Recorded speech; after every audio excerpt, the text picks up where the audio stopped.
In this video, I'll be going over the basics of racks inside of Ableton. You can pretty much use audio, MIDI, and plugins in any other DAW that's out on the market these days. But where Ableton really starts to set itself apart from the rest of the DAWs is through their use of racks. The easiest way to explain what a rack is that it's basically a shell that houses or groups things together. I like to think of it as a burrito, where it's all kinds of goodness wrapped up into one nice and neat, tidy little container. Now it'll be a little bit easier for me to show you what a rack is if you're not familiar with what racks are already.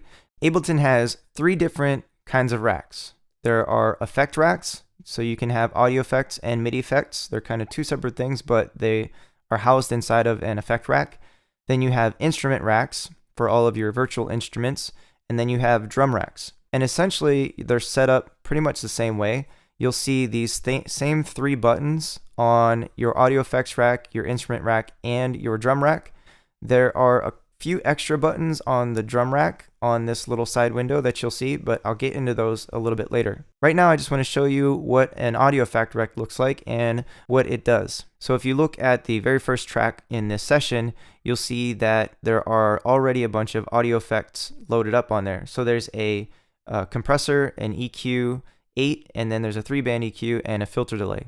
And if I click on the compressor and then I hold shift down and I click on the filter delay, it'll select all of those audio effects. Now all I have to do is group them together. I can do that by right clicking and hitting group, or I can use this shortcut Command G, and then you'll see that all of them got pushed closer together, and now there's this audio effects rack. So I can double click on this name where it says audio effect and it'll collapse all of that down, and so all of that stuff is now contained inside of this one audio effect rack. So I'll double click and open it back up. And if you look here, you can see that there are 3 different little circles.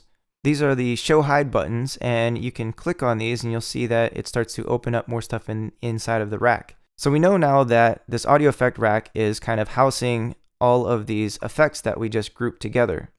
And the first thing that you're looking at are these macro controls. And these are just knobs that you can assign to some of the parameters of the plugins that you have inside of this rack. And I'll show you just how that works in a second. The next thing you're looking at is the chain window. You can actually have multiple chains inside of one rack. So if I right click, I can create a new chain, and then I can drop some more audio effects inside of there. So I can go grab, say, this overdrive and this phaser, and I can put them onto this one rack, or this one chain inside of the rack. So now I have 2 different effects chains inside of the one rack. And so the audio passing through this rack, it'll start here and it'll pass through the chains, and then it'll pass through the effects. And if I want to, I can mix more or less of one effect than the others. I can also pan one and pan the other, so I can have effects on one side and effects on the other side.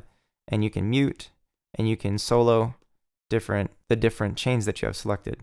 And the cool thing is that there is no limitation to the amount of chains that you can put inside of this effect rack. So again, the audio that's playing through this first track, so these drums, if I hit play, they're going to pass through this effects rack, but they're also going to pass through this chain and this chain. And what I'll do is I'll mute this chain, I'll turn that off, and then I'll play this loop so you can hear it, so it sounds just like what it did in the other video because we have basically the same chain setup. So I'll hit play.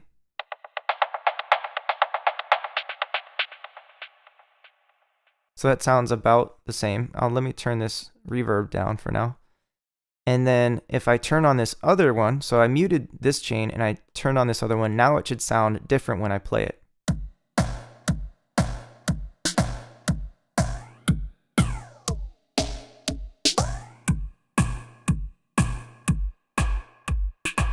Alright, so now you can hear that it's getting affected one way when it passes through this chain, and then it gets affected another way when it passes through this chain. Essentially, it's passing through both of these at the same time, which is called in parallel. And if I turn this back on, you'll hear that it goes through both of them equally. And I might need to turn this down a little bit just because it's going to be louder because you're essentially creating the same loop twice.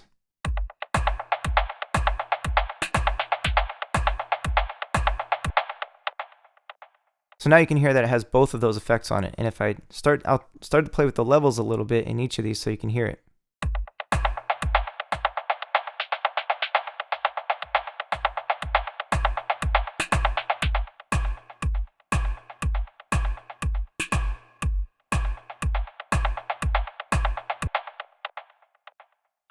So that's the audio effect rack, and that's creating two separate chains inside of one effect rack. And then you can blend those together and pan them out. And what I'll do to demonstrate that is I'll put one in one side and one in the other side. So you can hear that it's two separate signals.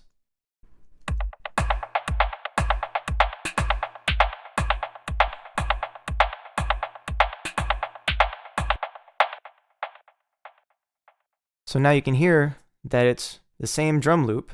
I'm only playing this one drum loop, but I'm separating it into two different sounds, and I put one in the left side, one on the right side. So this can be really useful because then I can also create another chain, and then I can have that playing right in the middle while the other two are playing on the edges.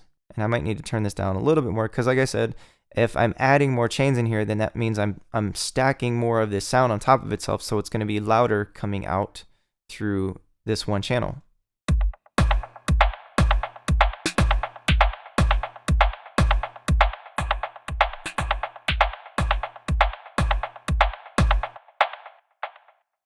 So now you can have some different kinds of processing going on just inside of one audio effect rack.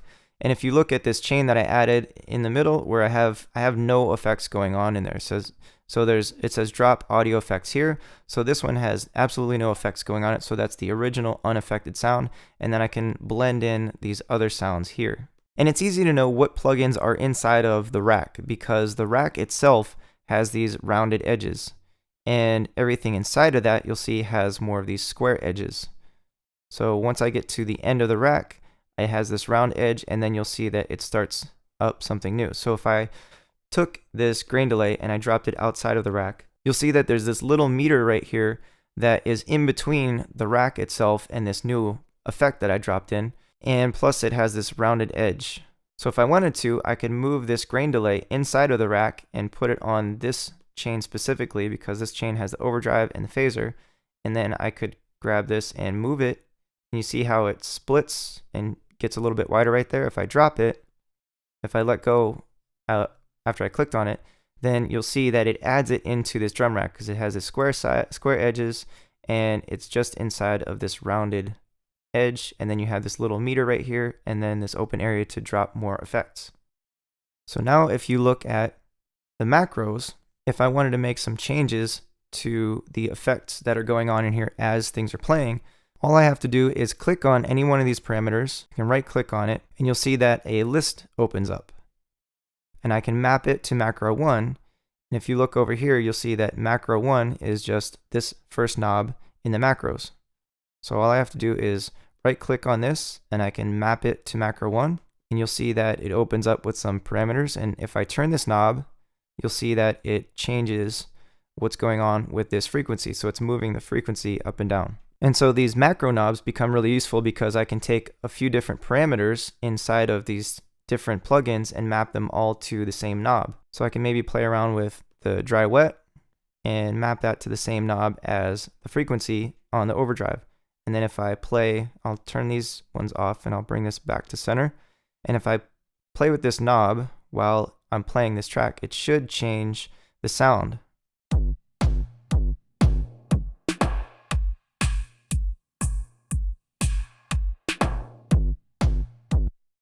So you hear how the phaser gets involved because the dry wet gets turned up, and then the overdrive, because I'm messing with the frequency, you'll hear a lot of the low end, and then it goes to more of the high end, which is like the cymbals and stuff. So you hear that it changes over time. I'll get deeper into specific uses of racks in later videos, but this is really just to give you a basic understanding of what racks are and how they work. One last thing that I'll show you for this audio effect rack is this chain selector. And so if you look here, instead of doing this hard left, hard right, and having one in the middle, what I can do is I can actually have all of these on going at the same time, and then I can select a range where I just want certain effects at certain times. If I go in here and I drag these all out, I can use this little bracket looking tool to pull these out.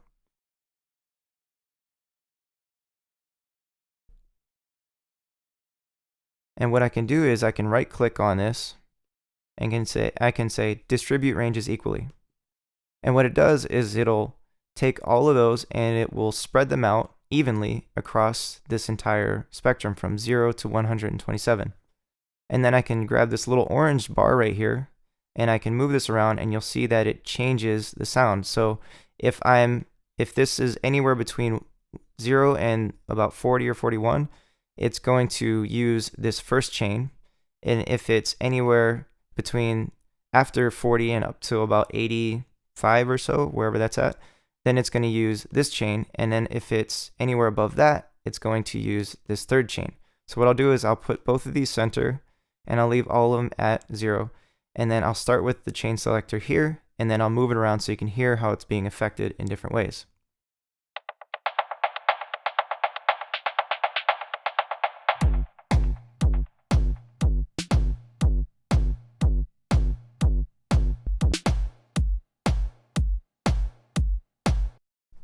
So you can hear that it sounds different when I move the chain selector over each one, but it kind of jumps. So the other thing I can do is I can drag these out a little bit, and I can have fades going on.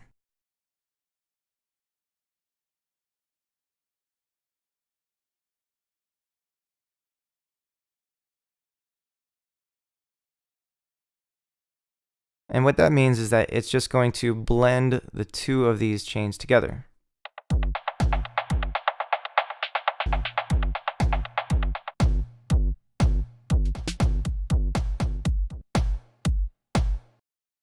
So you hear that you get a mixture of each one of the chains as it plays through.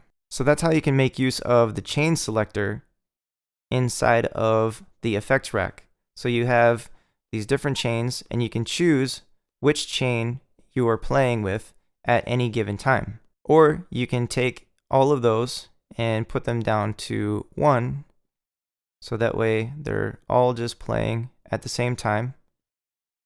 So this is how we had it set up originally, and so that all of these are going at the same time. So this is just the audio effect rack, making use of the macro knobs, setting up some new chains of effects inside of the chain area, and then also adding in some new effects into a different chain. So we added in some new effects on this second chain. The next thing we'll go over are MIDI effect racks.